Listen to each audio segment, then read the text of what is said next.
Holy deceptively large box, Batman!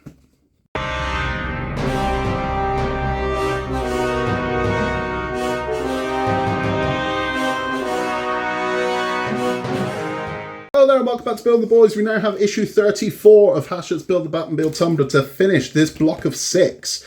Now, I did say at the beginning, rather comically, holy deceptively large box, Batman, because that box, look at this. You're like, wow, let's get loads of stuff in there. No, not so much. So in this one, we do get quite a lot. So we're getting 1, 2, 3, 4, 5, 6 pieces in this. 6 pieces. We're using like 2 of them. So that'll be interesting. But we do get the motherboard in this one. So the brain of the car is inside this one. So it's quite reassuring they've given us a nice large box. Let's hope they've actually wrapped the thing decently, because they never do. Again, we are plugging plugs into one another, but let's have a look what we're doing. Let's get this done. At the end of it, we were talking about the massive impact that Batman and Robin had on the future of superhero movies. We'll be back very shortly. So let's see what we've got. A lot of space. We have that piece there. We have this piece here, which if I had to hazard a guess, I would say that is the afterburner. We have a little connecting rod there. LEDs. LEDs. Circuit board. Now, I can resist. There's something else here. There's something else. What have we got? So we got something in the mystery envelope. It's empty. I reckon that was supposed to be in there. Christ. Right. I can resist everything except temptation, so I need to see what colour these are. Just do. Can I plug that in? I can. I don't know if I can. Oh, bugger. Oh, well. Can we plug this in? Will this plug into anything?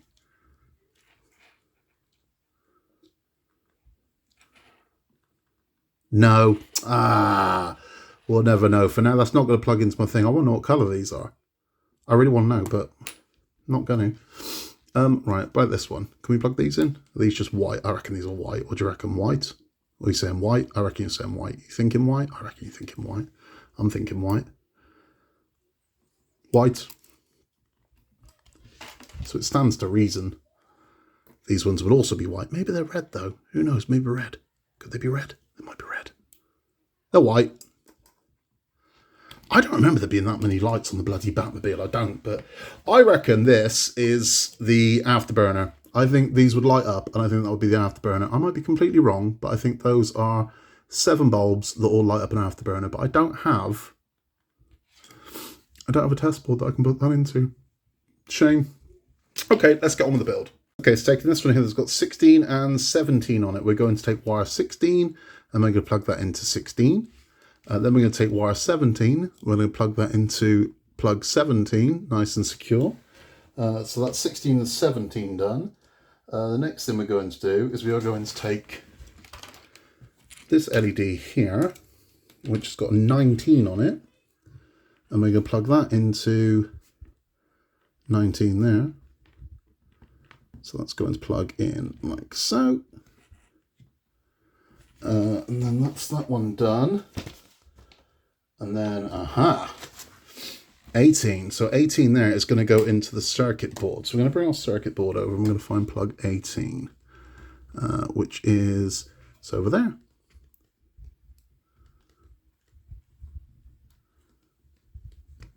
So 18 plugs in like that. Anything else going into the circuit board? 15 is going into the circuit board. So we're going to find 15, which is there.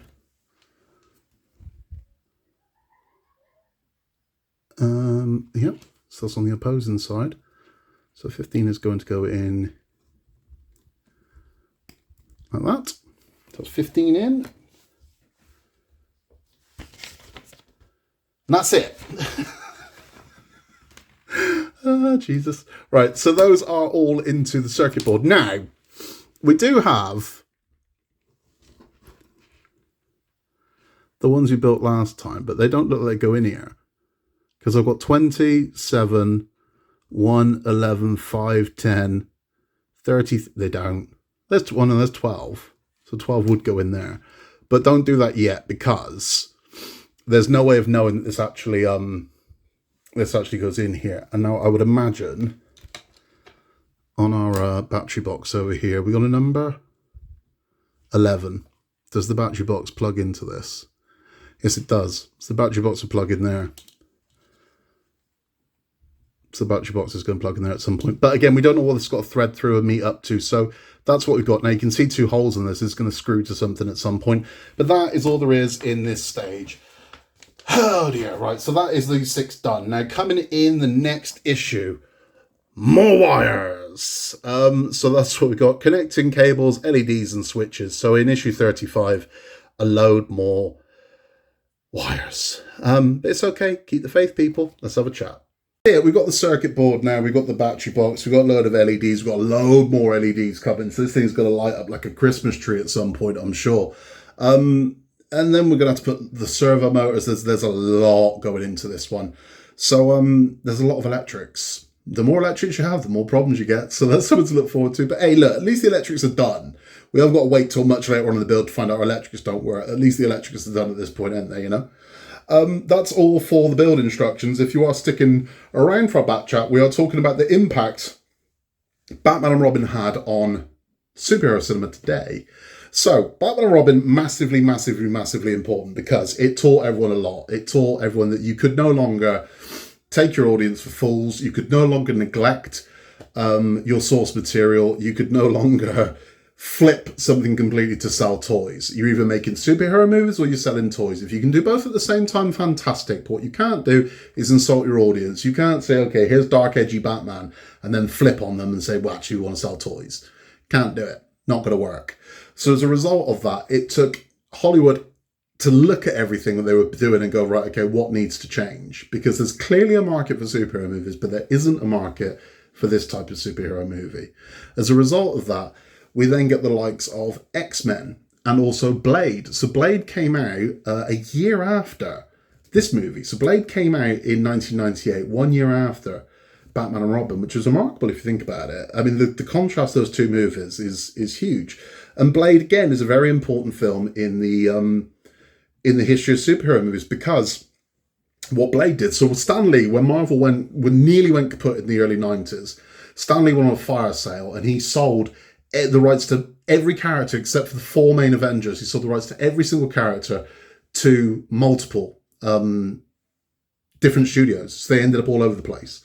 And they all bought these things and optioned them. The deal was you have to make a character. If you don't make a movie in X amount of years, the rights automatically revert back to Marvel. As long as you make movies, you keep the rights, which is why Sony have still got Spider-Man. As long as they keep making Spider-Man movies, they keep the rights indefinitely. The second they stop, the rights revert back to Marvel. That's how that works. So you're always going to get Spider-Man films. The longest you're going to go with that Spider-Man film is 3 years, the very longest, because they have to. If they're not making a film every 3 years, the rights revert back to Marvel. So you're going to get a Spider-Man movie every 3 years. You're just going to. So as a result of that, everyone starts looking at, okay, well, what have we got? Blade comes out through New Line Cinema, and it wasn't even made a big deal that it was a Marvel film. I mean, I think there's a tiny little caption at the beginning, Marvel, based on the Marvel character. But everyone looked at, well, what did we buy? This has just done huge. What did we buy? And one of those is 20th Century Fox. They looked at X-Men. Well, they'd already toyed with doing X-Men before. They're like, maybe if we did something darker, there's money in it. So that's what happened. So as a result was, right, okay, if we move away from this sort of campness of Batman and Robin and we go a bit darker and a bit edgier and we don't insult our audience, maybe we can have hits. And hits they had. And it just kept coming. It also meant that the next iteration of Batman had to be wildly different from Batman and Robin. It just did. So they had to let Batman rest, and Batman rested for a long time. So in that time, there were Batman movies were being made. So they were making a lot of Batman feature-length cartoons based on the animated series, and they were getting darker and darker with those cartoons. And they were being very successful, which is enough to tell them, we messed up with Batman and Robin, didn't we? I think we tried too hard to sell the toys. And it also taught them that we could still sell Batman toys by using our animation division, but maybe we could sell movie tickets by using our movie division instead of focusing on the toys. Hence the Nolan movies. So it took a long time to damage control Batman and Robin. It just did. But without it, you wouldn't have the MCU as you have it today. You wouldn't have the Nolan trilogy. You just wouldn't, because they would have just churned out more and more and more. And one of those movies was going to be Batman Unchained. So Batman 5 was going to be called Batman Unchained. They'd already written the treatment for it. They already started working on it. It's why Coolio was cast in Batman and Robin. He was going to be the main villain in Batman Unchained. It was going to be the Scarecrow, played by Coolio, and it was going to be Harley Quinn, who at the time, Madonna was being looked at to play Harley Quinn. Imagine that, Coolio and Madonna as your villains in Batman Unchained. Wow. But that was what was going to happen. So Batman Unchained was going to be the next Batman movie. And we will talk about that. So when we're back in 6 weeks' time with more Batman, we will talk about Batman Unchained. We will also talk about every film company had learnt from their mistake. All of them had learnt from the mistake of making insultingly bad, cartoony superhero movies, except for one. One company didn't learn. And you'd think it would be the one that just lost close to 300 million on a movie. But no, it was Warner Brothers DC division decided that even though Batman and Robin absolutely tanked and dark, edgy superhero movies doing great, they would go in the complete opposite direction and they would churn out a DC property that unbelievably did even worse than Batman and Robin. And we will talk about what that one is when we return with the next 6 parts of Hachette's Build the Batmobile Tumbler. I will see you then. You can contact us at Building the Boys, and if you haven't yet, please remember to like and subscribe. We love having you along for the journey. We are going all the way to the end on this one, even if we are just spending the next year plugging wires in a world where you can be anything at all. Just be nice, and remember, until next time, Gotham needs us. Thanks for stopping by.